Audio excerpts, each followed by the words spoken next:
क्या बात है, अमेरिका उल्टे कदम चल सकता है। G7 की मीटिंग में ये देखने को भी मिल गया है।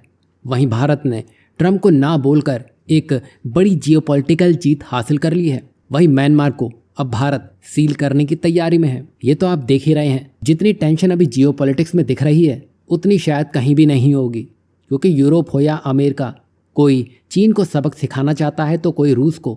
लेकिन जिस तरह भारत ने शुरुआत में अमेरिका को ना कहा, उसका फ़ायदा भारत को ही मिलता दिखाई दे रहा है। अभी हो ये रहा है कि नेटो हो या WTO या मुश्किल में फंसा कोई यूरोपीय देश क्यों ना हो, ट्रंप ने साफ कह दिया है कि अमेरिका उन देशों पर पैसे खर्च नहीं करेगा जो उसकी नीतियों का पालन ही नहीं करते हैं।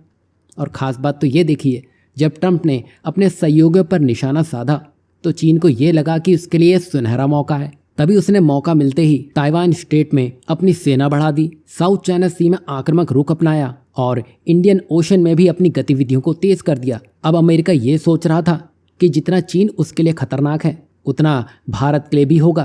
तभी जब पीएम मोदी अमेरिकी यात्रा पर गए थे तब डोनाल्ड ट्रंप ने चीन के खिलाफ भारत की मदद करने की बात कही थी, लेकिन भारत ने इसे तुरंत ठुकरा दिया और स्पष्ट कर दिया कि चीन से जुड़े मुद्दों को वो खुद ही हैंडल कर लेगा। भारत को किसी तीसरे देश की जरूरत नहीं है। और ये भारत के लिए एक मेजर डिप्लोमेटिक विन थी, क्योंकि उसने अमेरिका पर निर्भर हुए बिना अपनी इंडिपेंडेंट फॉरेन पॉलिसी बनाए रखी। वहीं जैसा कि हम G7 की मीटिंग की बात कर रहे हैं जिसमें सबका ध्यान रूस पर था, लेकिन ट्रंप ने साफ कहा अगर सब कुछ ठीक रखना है तो रूस के बदले चीन के मैटर में साथ दें। और इसके नतीजे भी देखने को मिले, जहां G7 देशों ने रूस के शैडो फ्लीट को बैन करने की बात कही, लेकिन ट्रंप ने इसका विरोध किया और रूस पर सिर्फ सैन्य दबाव बढ़ाने की बात कही। साथ ही यूक्रेन को समर्थन देने की बात की गई, जिस पर यूएस मान भी गया। और इसमें आगे डोनाल्ड ट्रंप ने यह भी कहा कि अगर अमेरिका का साथ बनाए रखना है तो अमेरिका अकेले युद्ध का पूरा भार नहीं उठाएगा, दूसरे देशों को भी इसमें योगदान देना होगा। वहीं G7 देशों ने चीन के खिलाफ एक बड़ा बयान भी जारी किया और इंडो पैसिफिक में उसकी आक्रामक नीतियों की निंदा की। साथ ही ताइवान स्ट्रेट में चीन के दखल पर नाराजगी भी जताई। चीन की वन चाइना पॉलिसी को भी नज़रअंदाज करते हुए यहाँ G7 देशों ने ताइवान को खुला समर्थन दे दिया। साथ ही चीन द्वारा रूस को दी जा रही मिलिट्री सपोर्ट देने की संभावनाओं पर भी यहाँ पर पूरी तरह से चिंता जताई गई है। और इन सब में बड़ी राहत जापान को मिली है, क्योंकि जापान लंबे समय से चीन से परेशान हो चुका था। अब जब यूरोप और अमेरिका का साथ मिलने जा रहा है तो जापान का एक बड़ा हेडेक खत्म हो चुका है।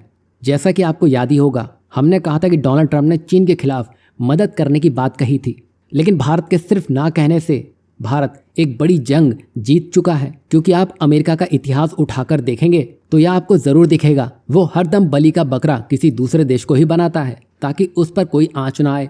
तभी तो मदद के बहाने डोनाल्ड ट्रंप भारत के कंधे से गोली चलाने के मूड में देख रहे थे, लेकिन भारत ने ट्रंप का प्लान ही चौपट कर दिया। लेकिन ट्रंप के लिए वो कंधा अब शायद ताइवान बन चुका है, जिसका सहारा लेकर चीन को तोड़ा जाएगा। आपको क्या लगता है, भारत का उस समय ना कहना सबसे महत्वपूर्ण कदम था? वहीं दूसरी तरफ आप देखेंगे तो जितनी टेंशन अभी अमेरिका यूरोप में दिख रही है, उतनी टेंशन आपको भारत के नॉर्थ ईस्ट में भी देखने को मिलेगी। आप जानते ही होंगे, म्यांमार में 2021 से सैन्य तख्तापलट के बाद हालत लगातार खराब होते दिखाई दिए हैं, जिससे बड़ी संख्या में लोग शरण लेने के लिए भारत आ रहे हैं, खासकर मिजोरम और मणिपुर में। और ये हाल के समय में और तेज होता हुआ दिखाई दिया है, क्योंकि अब अराकान आर्मी के हमले तेज हो चले हैं। खुद चीन के प्रोजेक्ट अब म्यांमार में संकट में पड़ते दिखाई दे रहे हैं। यही वजह है कि भारत सरकार ने अवैध घुसपैठ, ड्रग तस्करी और उग्रवादी गतिविधियों को रोकने के लिए कई सख्त कदम उठाने शुरू भी कर दिए हैं। बता दें कि भारत म्यांमार सीमा पर 1643 किलोमीटर के लिए हाईटेक फेंसिंग से सील किया जा रहा है।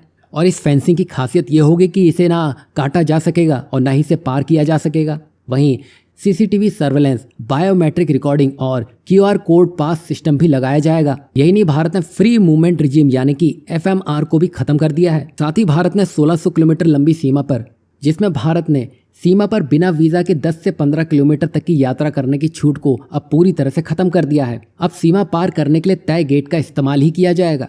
यही नहीं, सरकार ने 31,000 करोड़ रुपए का बजट भी निर्धारित किया है, जिसमें 64 नई सड़कें बनाना और असम राइफल के जवानों की तैनाती भी शामिल है। अब ये भी नहीं है कि भारत पूरी तरह से म्यांमार पर सख्त हो रहा है। भारत म्यांमार को अलग नहीं कर रहा है। भारत म्यांमार की स्थिरता को अभी प्राथमिकता दे रहा है।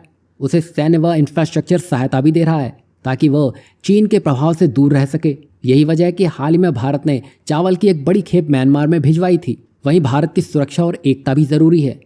लेकिन स्थानीय समुदायों की आवाज़ भी सुनना उतना ही अहम है। तभी भारत अपनी तरफ से बैलेंस नीति अपना रहा है।